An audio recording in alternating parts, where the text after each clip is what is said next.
sometimes you gotta pray for a victory. Kui mulle nädala eest kirjutati, et kas ma tahaksin ajakirjanike tiimi eest poliitikute vastu jalgpalli mängida, siis ma korraks natukene kõhklesin, aga kui mulle öeldi, et seda saab teha Vabaduse väljakul, siis pikka mõtlemist enam polnud.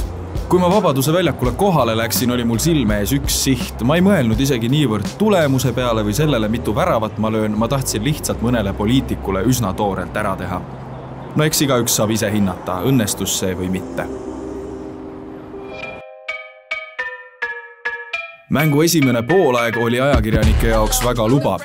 Kaitses hoidsime mina ja ametivend Postimehest Marko asjad väga hästi korras, nagu Carles Puyol ja Gerard Piqué omal ajal.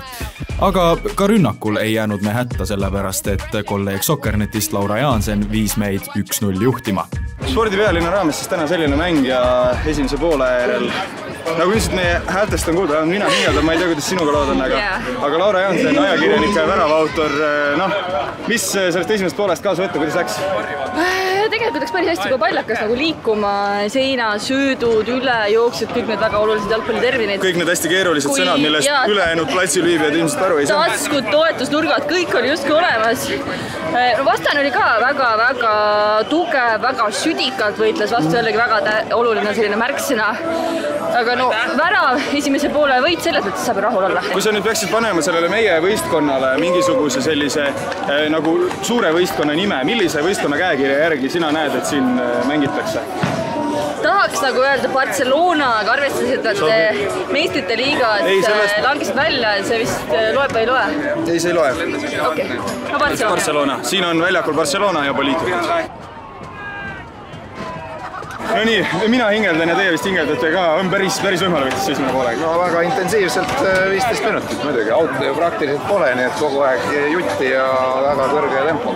Mis võib-olla selle mängu eesmärgiks võiks välja tuua, et selline, et poliitikud ajakirjanikud omavahel võtavad mõelda, mis selle... No esiteks on spordipealinn ja me tahtsime linnaruumi tuua sporti ja see, et Vabaduse väljakul saab mängida jalgpalli, praegu me siin teeme ühte korralikku mängu, aga muidu siin ma vaatan aknast niisama poisid, tüdrukud tulevad taavad palli. Nii et see on selle asja põhiline.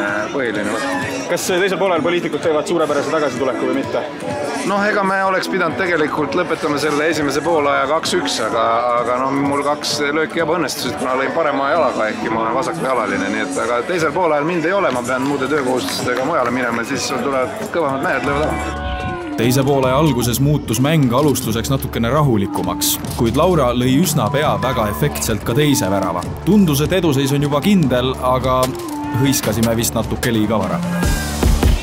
Kuna vastased suutsid uskumatul kombel 2 väravat tagasi lüüa, siis ootas ees penaltiseeria.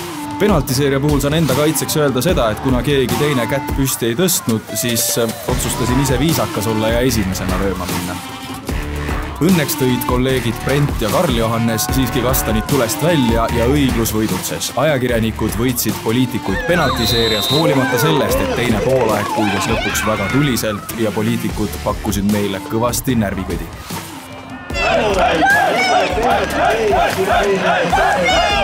Kokkuvõtteks võib öelda, et pealtvaatajad, kes olid tõsi küll peamiselt asjaga seotud inimesed või lihtsalt mööda kõndima juhtunud lasteaialapsed, said vägeva vutielamuse osaliseks.